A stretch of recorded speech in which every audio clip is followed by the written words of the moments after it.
vous avez vu un petit peu, des milliers de personnes qui étaient présentes pour faire des tfilotes à côté donc, de Tzion de Rahel Imenu. Alors on dit qu'aujourd'hui aussi, c'est la Eloula de Binyamin, son fils. Alors comment on a su que c'est la Eloula de Binyamin? Parce qu'on dit, Binyamin, lui, quand est-ce qu'il est né? Le jour du décès de sa mère.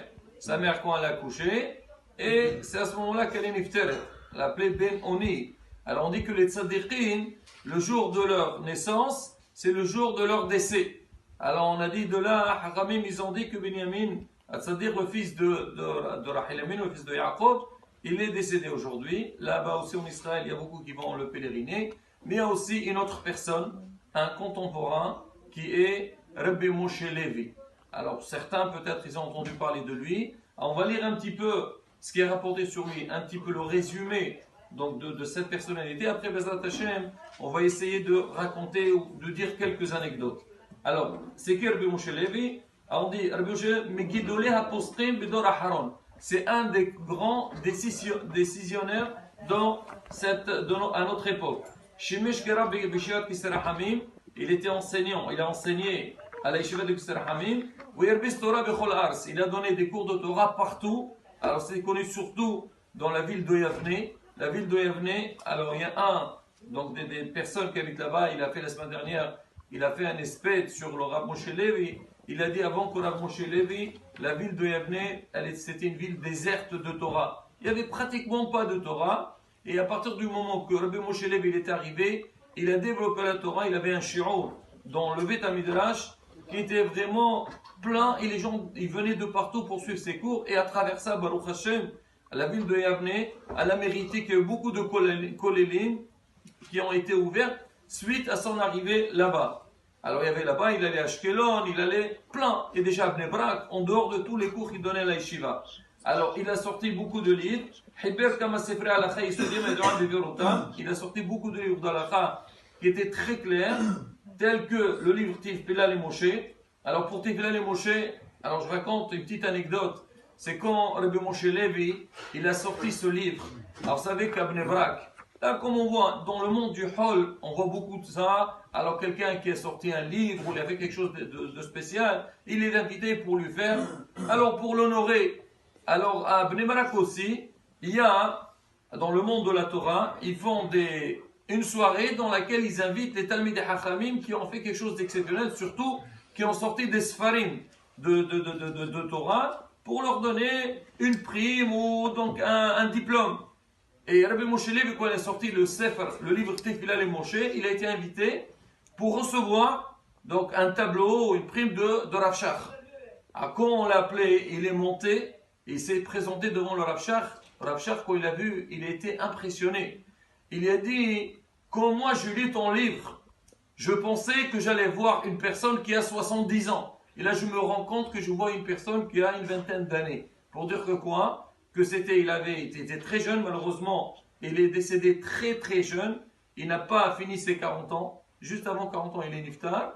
Mais c'était quelqu'un de très brillant dans la Torah, à tel point que Rav Shach, donc c'était un des gonéadors, il a témoigné sur lui que la puissance, les connaissances qu'il a à l'âge de 20 ans, elle valait un grand Talmid Hacham de 70 ans.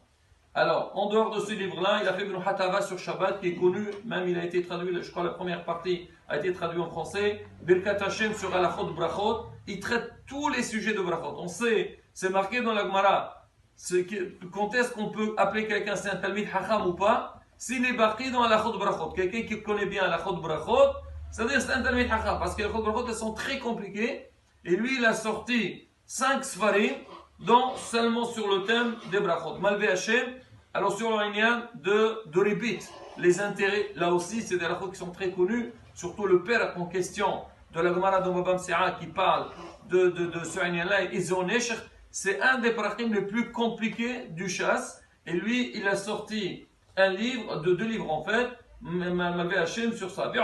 Maintenant, Gam le Harb Tirato, alors même après son décès, on a sorti pas mal de Sfarim.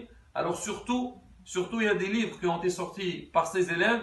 Alors ses élèves surtout, il a eu beaucoup d'élèves, mais ceux qui sont occupés de ces Sfarim, c'est Moreno Arav Rabbi Hanan el-Kohen qu'on connaît tous. Il y a aussi notre Arav de Nahariya, c'est Rabbi Moshe Naaman. Alors ils ont sorti des Sfarim sur sa vie, et aussi donc un livre entier qui va parler d'un seul thème. Par exemple, il y a un livre, Be'emunatecha, il parle sur la Emuna. Comment non? Et sur ces livres-là, Moreno Arabe, Rabbi Meir Mazouz, il a témoigné, il a dit, celui qui veut avoir un livre de Moussar, il prend ces sfarim-là, il les lit.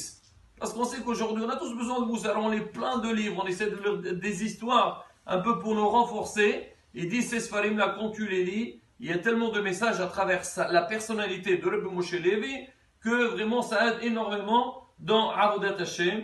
Il est niftar, donc le jour de Al-Heshvan, et il a été enterré à Bnei Brak. Pareil aussi, aujourd'hui vous allez à Bnei Brak, vous allez trouver énormément de monde qui vient le pèleriner, et son nom, il se propage de plus en plus. Alors maintenant, sur Rabbi Moshe Levi, alors comment il a démarré sa vie? C'était quelqu'un, déjà on avait vu, dès qu'il était jeune, c'était quelqu'un de très intelligent, et qui est quelqu'un il se donnait énormément pour les mots de la Torah. Alors Rabbi Moshe Levi, il n'a pas grandi dans Mea Sha'arim, ni à Bnei Brak. Où il a grandi à Tel Aviv. Et on sait c'est quoi aujourd'hui, même si on dit Tel Aviv aujourd'hui, c'est vrai, il y a beaucoup de Sarah, mais depuis toujours ça a été comme ça, c'est une grande ville. Et son père, on raconte sur lui, Rabbi Yosef, c'était un homme, Yeri Shamayim, qui était Kovéatim la Torah, c'est quelqu'un qui a vécu en Égypte, il était dans la période que Moreno Arabe, Rabbi Avodah Yosef, que lui, on savait qu'il était à Tahir, après il est passé en Israël. Et lui, c'était quelqu'un qui travaillait, mettait Kovéatim la Torah. Donc, si on voit le programme de sa journée, c'est quelque chose d'exceptionnel. Et il a su transmettre à ses enfants, malgré l'endroit dans lequel ils se sont trouvés, qui était la ville, il a su le garder. Alors, il raconte dans le livre, il disait que le papa, Rabbi Yosef, alors il interdisait à ses enfants de sortir loin de la maison. Pourquoi? Parce qu'il savait qu'à Tel Aviv, c'était pas évident, même des petits, et il y avait une shmira. On raconte sur Rabbi Moshe Levi.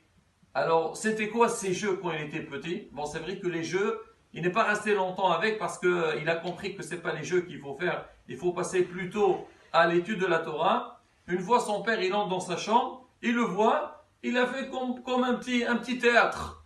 Alors, c'était quoi le théâtre? Il a fait une bima, il a fait un hazan, il a fait des gens qui priaient, et il gérait une prière. Donc regardez un petit peu le jeu des enfants. C'est vrai, les petits, quand vous les voyez un peu s'amuser, ils vont faire une petite cuisine, ou une salle de bain, pour dire un peu laver le bébé. Pour lui, c'était quoi les jeux?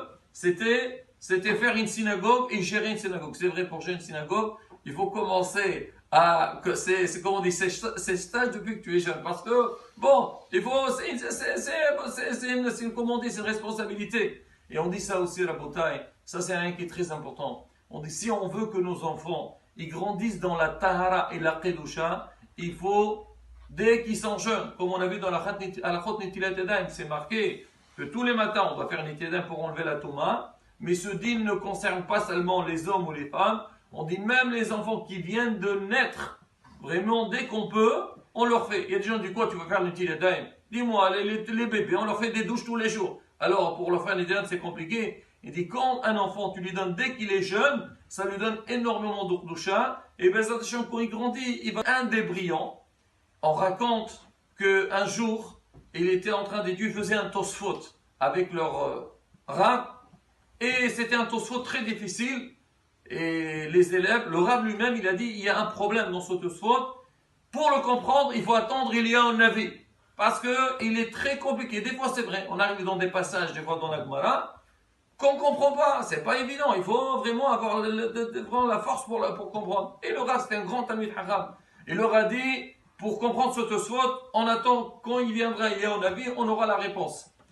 Alors, Rabbi Moshe Levi, bien sûr, son rab, il a dit, il se soumet à ce qu'il dit, mais malgré tout, ça l'a quand même dérangé. Il voulait comprendre ce Tosfot. Il dit, alors, quand il parlait avec ses amis, une fois, ils étaient dans une sortie, il lui dit, tu sais, il y a une grande yeshiva à Bnei Brak qui s'appelle Yeshivat Kisei Rahamim. Il y a là-bas le Rav Meir Mazouz. Et pareil, ils ont les mots de Be'iyun et approfondi. Là-bas, donc, ça vaut le coup d'aller voir un petit peu comment ça marche. Il dit, le Rav Moshe Levi, il a enregistré ça. Il a dit, il faut qu'un jour, j'aille là-bas pour voir. Un jour, il était à Bnei Brak, il entrait dans la yeshiva. Il entre, qu'est-ce qu'il voit? Il voit Rabbi Meir Mazouz qui donnait un shiur à ses élèves. Et c'était quoi le cours? Il faisait ce Tosfot en question qu'ils avaient étudié à la yeshiva, et le Rav il a dit il fallait attendre il est un avis pour avoir l'explication. Alors Rabbi Moshe Levi, il s'est assis, il a commencé à suivre, il a vu comment Rabbi Meir Mazouz, il a expliqué ce Tosfot, il a répondu à toutes les questions. Il y en avait en direct. Bon, pour dire que quoi? Il a dit ça y est, maintenant j'ai trouvé ma place, et c'est ici que je vais étudier, et il s'est inscrit là-bas. Il s'est inscrit dans les cheveux de Kisser Hamim, son Rav, ça ne lui a pas trop plu, parce qu'il savait que c'était un grand Talmid Chacham, et dans la tête du Rav, surtout à l'époque, Kisser Hamim, c'était pas très connu. C'était un petit peu, on va dire, toujours quand les gens ils parlent, oui, c'est les spécialistes de la grammaire et de la conjugaison, je ne sais pas quoi, alors que c'est pas vrai. Kisser Hamim, c'est le Iyoun, donc l'étude, l'approfondissement dans le limoud de la Gemara, et aussi niveau halakha. Alors quand le Rav, il a entendu qu'il était à Kisser Hamim, il est venu le voir. Il a trouvé, il est en train de faire de l'halakha. Il a dit, dis-moi, qu'est-ce que tu fais? C'est quoi le thème que vous étudiez en ce moment? Il a dit, on fait halachot netilat yadayim. Il dit, quoi?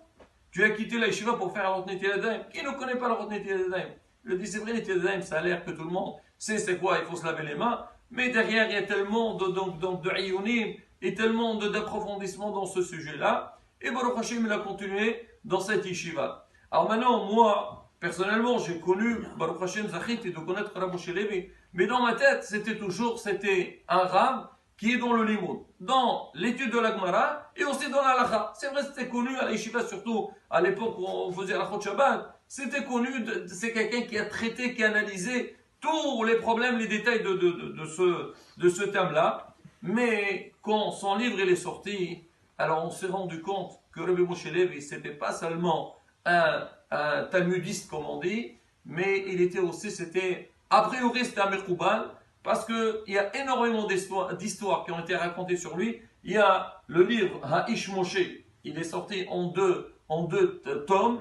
Dedans, il raconte toute sa vie, et là, vous verrez vraiment donc sa force déjà dans les Mouda Torah, et aussi tous les Nissim, tous les miracles qu'il a fait. Une fois, j'ai vu un Bahour de Djerba, il était à l'écheva de Kisser Hamim. Je lui ai dit, comment tu as atterri dans cette yeshiva? Il a dit, moi j'étais à Djerba, j'ai étudié, mais à un moment donné, je voulais sortir pour travailler.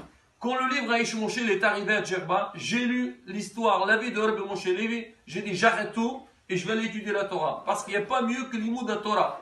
Et il est parti là-bas. Alors parmi les petites anecdotes, on n'a pas le temps de tout raconter, il y a beaucoup à raconter sur Rabbi Moshe Levi. C'était quelqu'un, hier on a parlé de Rachel Emenu. Et c'est vrai, Rachel Emenu, c'est une puissance. Mais il a fait des choses un peu dans le même sens. C'est qu'on raconte énormément de témoignages. Il y avait des fois, on sait aujourd'hui quand une femme, elle arrive à terme, elle doit accoucher.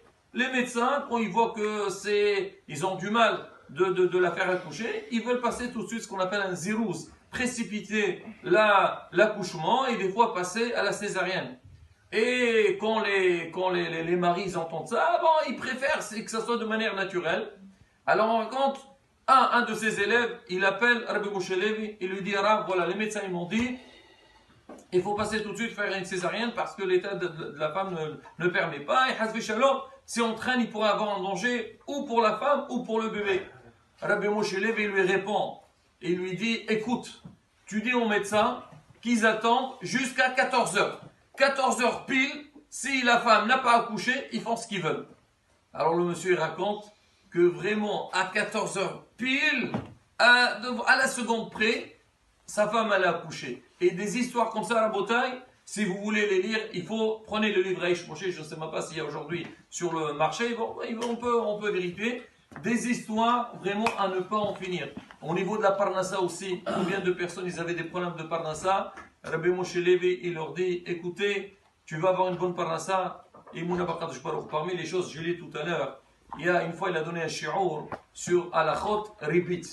Il a dit, bon, vous savez, Alachot, les intérêts, c'est pas aussi évident. Aujourd'hui, on vit dans un monde que tout se passe, voilà, prêter, bon, c'est pas évident.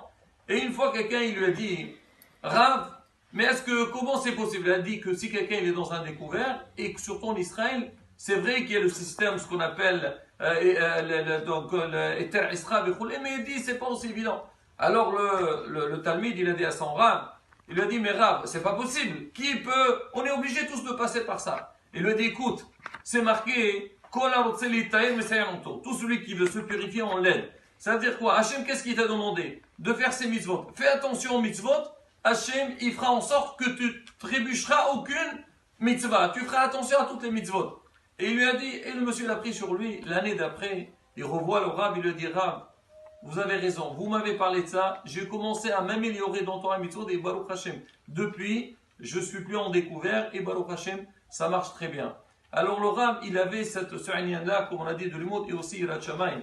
Il faut que je finisse. Je vais vous lire un peu ce qu'il a dit Rabbi Meir Mazouz sur le livre Aish Moshe. Et pour parler donc livre Aish Moshe, il dit Sefer Aish Moshe, Bo yir'e ha'ma'ayen, l'homme, celui qui va lire dedans, il verra Ech bedor yatom shelanu, comment dans une génération orpheline comme la nôtre, Nefesh amel amelalo, quand un homme il s'efforce, il y a un fruit au travail qu'il a fait. Bishchida Toraten Kedusha. Comment c'est quelqu'un comme Rabbi Moshe, comment il s'est investi dans le milieu de la Torah. Et deuxièmement, Obetfila Mikirot Lev. Et comment il a prié du fond du cœur. C'est que l'homme aujourd'hui, c'est vrai, on fait beaucoup de choses de manière naturelle. Et c'est vrai, on dit Tamim Teyam Hashem Elohecha. Mais des fois, l'homme, il a envie d'arriver à un stade, mais il a du mal. Il dit, ça passe pas. Voilà, je fais des tfilotes, ça marche pas. J'essaie d'étudier, ça marche pas. Et il dit justement, ça des fois c'est des nisyonotes, mais l'homme quand il s'investit, il veut vraiment arriver, il peut arriver. Il prend l'exemple de Rabbi Moshe Levi, où il dit,